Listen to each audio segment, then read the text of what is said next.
Halo anak-anak, ketemu kembali dengan Bu Miftah. Assalamualaikum warahmatullahi wabarakatuh. Apa kabar semuanya? Baik, alhamdulillah, luar biasa. Allahu Akbar. Ya, kita selalu berdoa semoga senantiasa dilimpahi kesehatan dalam kondisi seperti ini, dan semoga kita segera bisa kembali ke sekolah dalam keadaan aman, nyaman ya.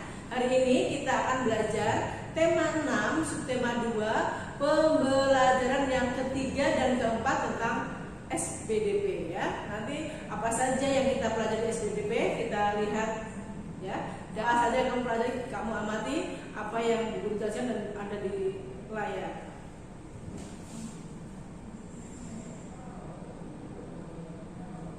Nah, sekarang kita belajar memperagakan gerak ya kelinci sesuai hitungan. Nanti kita menirukan beberapa gerakan hewan ya. Ada hewan kelinci, kemudian ada burung, dan kemudian ada ayam.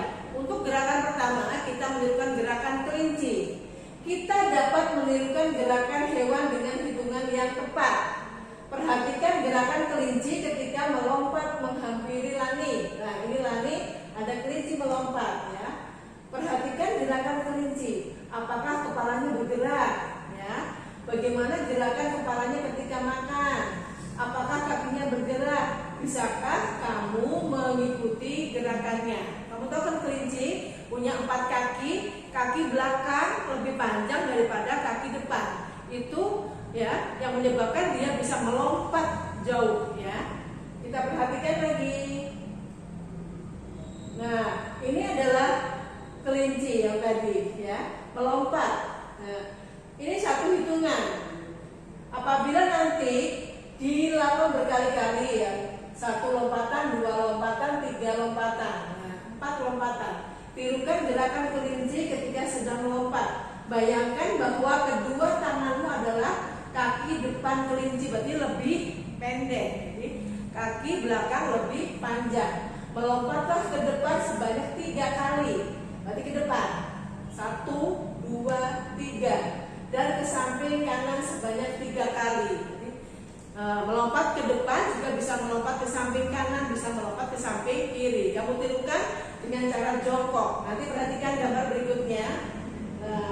Edo ini sedang memperagakan gerakan kelinci. Apakah kamu bisa melompat menirukan gerakan kelinci? Ciptakan kreasi gerakanmu sendiri. Kamu boleh melompat ke depan, ke belakang, ke samping kiri, ke samping kanan. Ayo kita melompat bersama ya. Jadi apabila gerakan kelinci tadi kamu tirukan ya, kemudian kita buat hitungan, misalnya 1 gerakan, 3 hitungan, 4 hitungan, atau 8 hitungan.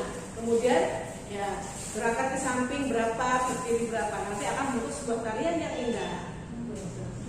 Kemudian kita belajar lagi untuk gerakan hewan yang lain.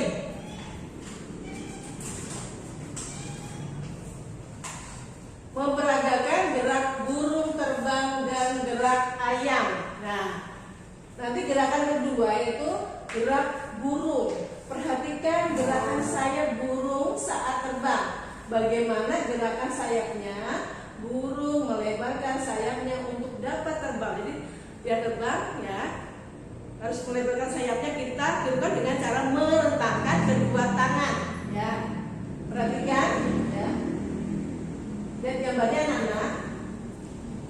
Nah, ini gerakan burung. Burungnya diam, kemudian dia mulai mengepakkan sayap, terus akhirnya terbang tinggi ya, dengan cara mengepak-ngepakkan sayapnya. Kemudian perhatikan gerakan ayam saat mengejar Benny. Nah, bukan Benny ngejar ayam, tapi ayamnya mengejar Benny. Apakah ayam memiliki sayap yang panjang? Apakah sayap ayam mengepak ya saat berlari ya?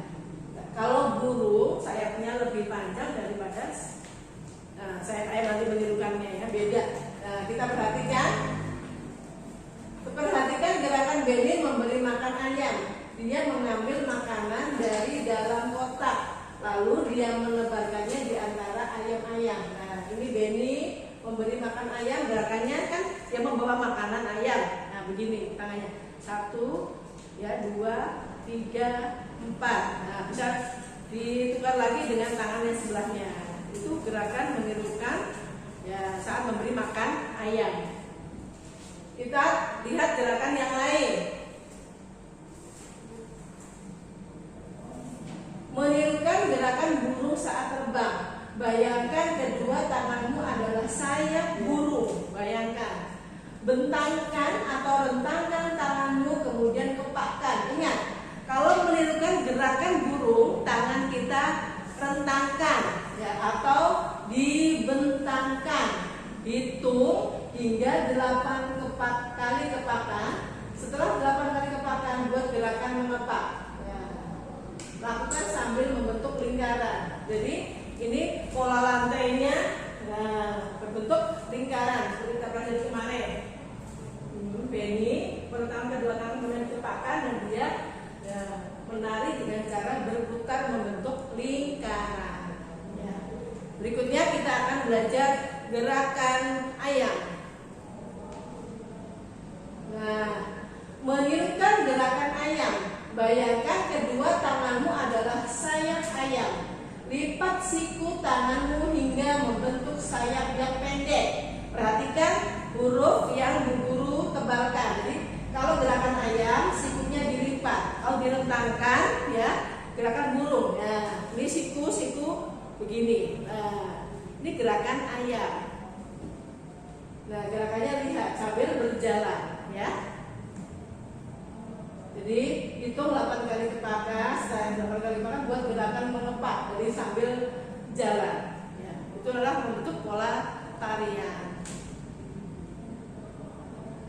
Alhamdulillah untuk SBDP sudah selesai. Nanti akan dilanjut oleh Bapak Sodikin dan Bu Mariani. Semangat terus anak-anak. Terima kasih yang sudah konsentrasi belajar.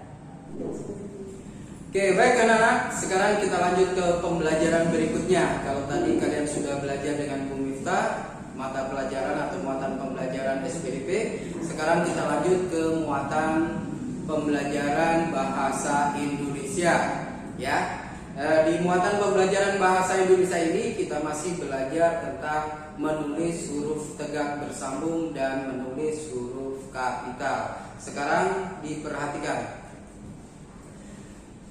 Oke, penggunaan huruf kapital ini perlu ingatkan kembali supaya kalian ingat selalu cara menulis huruf kapital. Yang pertama, huruf kapital ditulis di awal kalimat. Awal kalimat selalu dimulai dengan huruf kapital atau huruf besar. Yang kedua, huruf kapital ditulis ketika kita menuliskan nama orang. Berarti ketika kita nama orang, huruf depannya harus menggunakan huruf kapital. Selanjutnya ditambah lagi nama-nama hari. Ingat, nama-nama hari, Senin, Selasa, dan seterusnya. Berarti huruf depannya menggunakan huruf kapital. Yang selanjutnya adalah nama-nama bulan. Ada Januari, Februari, Maret, dan seterusnya. Berarti huruf depannya harus menggunakan huruf kapital. Nah, sekarang kita ke selanjutnya. Ayo membaca. Bacalah teks berikut. Setiap hari, Lani dan ayahnya bergantian membersihkan kandang kelinci. Pada hari Senin, Lani membersihkan kandang. Pada hari Selasa, giliran ayah Lani membersihkan kandang. Pada hari Rabu, Lani kembali membersihkan kandang. Siapa yang akan membersihkan kandang pada hari Kamis? Nah, anak-anak, dalam teks ini kita lihat huruf kapitalnya, ya. Yang pertama, setiap hari. S-nya setiap, S-nya harus besar. Kenapa? Karena di awal kalimat. Lani, L-nya juga besar. Kenapa? Karena Lani adalah nama orang. Kemudian pada hari, pada, P-nya besar karena awal kalimat. Senin. Nah, Senin S-nya harus besar karena nama hari. Lani, L-nya juga harus besar karena nama orang, ya. Pada hari Selasa, padanya P-nya besar awal kalimat, Selasa S-nya besar karena nama hari. Giliran ayah Lani, Lani L-nya juga besar meskipun dia di tengah-tengah kalimat karena dia nama orang, ya. Pada hari Rabu, padanya P-nya juga besar karena awal kalimat. Rabu, R-nya besar karena nama-nama hari. Kemudian Lani, L-nya besar, nama orang. Siapa, S-nya besar karena awal kalimat. Kemudian di sini Kamis, K-nya besar karena nama hari. Nah, selanjutnya ayo berdiskusi. Dapatkah kamu menemukan nama-nama hari pada bacaan di atas? Jawabannya adalah ya. Tadi ada beberapa hari. Kemudian hari apa saja yang kamu temukan? Pertama adalah hari Senin. Kemudian hari Selasa. Kemudian hari Rabu. Kemudian hari Kamis. Bagaimana hari dituliskan dalam kalimat? Nama-nama hari ditulis dengan menggunakan huruf kapital, ya. Tadi ada Senin, Selasa, Rabu, Kamis, semuanya huruf awalnya dimulai dengan huruf kapital. Oke, selanjutnya ayo membaca. Baca teks berikut. Ayah mulai membuat kandang ayam pada bulan Januari. Pada bulan Februari, kandang ayam selesai dibuat. Ayah membeli 2 ayam pada bulan Maret. Pada bulan April, ayam itu bertelur. Pada bulan Mei, 6 telur ayam pun menetas. Ayah membeli 2 ayam lagi pada bulan Juni. Berapakah ayam yang dimiliki ayah? Sekarang kita lihat. Kalau tadi sudah kapitalnya nama bulan, nama hari, nama orang, sekarang nama bulan. Dalam teks ini ada beberapa nama bulan. Pertama, di kalimat pertama ada nama bulan Januari. Ini pun J-nya harus ditulis kapital meskipun dia di akhir kalimat, ya. Kemudian kalimat berikutnya ada nama bulan Februari, F-nya juga harus kapital selain pada awal kalimat, ya. Di kalimat ketiga ada bulan Maret. Maret, M-nya juga harus ditulis kapital. Kemudian selanjutnya ada bulan April, ya. April, A-nya juga harus ditulis kapital. Bulan Mei, Mei-nya juga M-nya harus ditulis kapital. Nah, selanjutnya bulan Juni, J-nya harus ditulis dengan kapital. Nah, selanjutnya berikut adalah nama-nama bulan dalam 1 tahun. Dapatkah kamu menyusun nama bulan sesuai dengan urutannya? Nah, ini anak-anak, ini adalah nama bulan selama 1 tahun. Ada 12 bulan. Tapi urutannya ini masih belum urut, ya. Masih berantakan. Jadi coba kalian urutkan sesuai dengan bulan pertama sampai bulan ke-12. Nah, baik anak-anak, itu saja pelajaran muatan bahasa Indonesia. Tolong diingat ketika kita menulis kapital 1 awal kalimat, kemudian nama orang, nama hari, nama bulan, semua menggunakan huruf kapital di awalnya. Terima kasih. Selanjutnya dilanjut pembelajaran muatan matematika. Terima kasih. Alhamdulillah anak-anak, ketemu lagi dengan Umar di muatan matematika pada pembelajaran 3 dan 4 di subtema 2 tema ke-6. Oke, hari ini kita masih tetap akan membahas tentang satuan panjang. Tadi di awal kalian sudah belajar SPDP dengan Bu Miftah, ya. Lalu melanjutkan bahasa Indonesia dengan Pak Sodikin. Nah, dengan Umar, mari kita simak pembelajaran hari ini. Time for matematika. Ayo mengamati. Mari anak-anak kita amati. Kelinci Lani suka sekali makan wortel. Ibu dan Lani membeli wortel di warung. Perhatikan alat yang digunakan untuk menimbang wortel. Nah, ini alat timbang yang digunakan untuk menimbang wortel. Masih ingat anak-anak ini namanya apa? Betul. Ini namanya timbangan bebek atau timbangan pasar. Nah, sekarang perhatikan lagi. Timbangan ini, nah kalian pasti pernah lihat ya. Kalau nggak pernah lihat, coba kalian ke pasar. Di pasar tuh masih banyak yang menggunakan timbangan seperti ini. Oke. Nah, ketika membeli ini ya, dia punya yang namanya anak timbangan. Ya, kemarin sudah Umar jelaskan. Sekarang perhatikan lagi. Ibu Lani membeli 2 kg wortel. Penjual meletakkan 2 biji anak timbangan. Nah, nih ada 2 anak timbangannya. Masing-masing berukuran 1 kilo. Jadi kalau dijumlahkan menjadi 2 kg ya. Oke, sekarang selanjutnya. Pasangkan berat benda dengan jumlah biji timbangan yang sesuai. Perhatikan gambar yang pertama. Ini wortel ada 3 kg. Kira-kira yang mana? Ya. Nah, ini 1, 2, 3. Oke, kita tarik garis ya. Sekarang semangka 4 kilo. Dilihat, hitung dulu yang mana yang anak timbangannya ada 4. Ini ada 2, ini 5, ini. Nah, 1, 2, 3, 4. Kita tarik lagi garis. Oke. Berasnya 7 kilo. 7 kilo anak timbangannya berarti yang mana? Nah, yang paling bawah ya. Tarik garis. Mangga 2 kilo. Yang anak timbangannya ada 2. Oke. Nah, terakhir ada pepaya 5 kilo. Berarti tinggal yang ini. Nah, jadi dipasangkan sesuai dengan beratnya. Oke, selanjutnya bulan November adalah bulan ulang tahun Edo. Ibu bersiap membuat kue ulang tahun.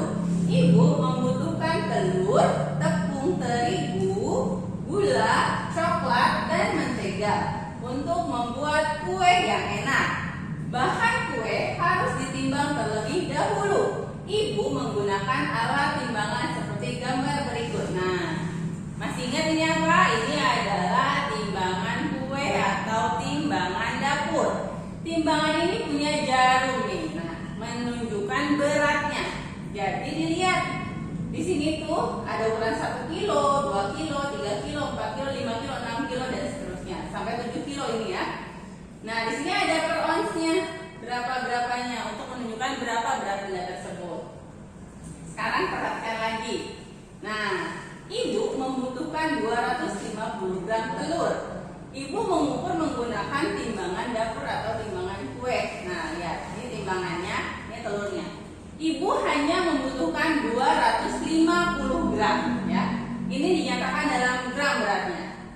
Kita lihat di sini ada garisnya 1, 2, 3, 4, 5. Sedangkan yang dibutuhkan hanya 250, berarti 2 lalu lebih setengah. Kira-kira ini beratnya sudah pas belum? Tentunya belum ya, kelebihan. Bagaimana caranya? Nah, sekarang perhatikan lagi. Jika berat benda yang ditimbang melebihi berat yang kita inginkan, kalau beratnya lebih, maka kita harus mengurangi benda tersebut sedikit demi sedikit hingga tepat pada berat yang kita inginkan.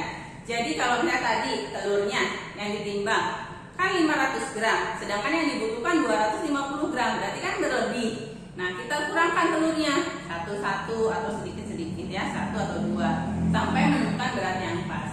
Lalu bagaimana jika berat benda yang kita timbang kurang dari berat yang kita inginkan? Maka kita harus menambahkan benda tersebut sedikit demi sedikit hingga tepat pada berat yang kita inginkan.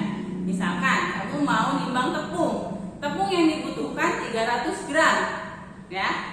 Kamu udah taruh misalkan di timbangan, ternyata baru 200 gram, masih kurang kan? Nah, berarti ditambahkan sedikit-sedikit sampai dia 300 gram. Ingat, kalau beratnya lebih, bendanya dikurang. Kalau beratnya kurang, bendanya ditambah. Selesai pembelajarannya hari ini. Nanti di buku kalian ada tugas di mana kalian harus melingkari ya benda-benda yang timbangannya pas sesuai 100 gram, terus gula berapa dan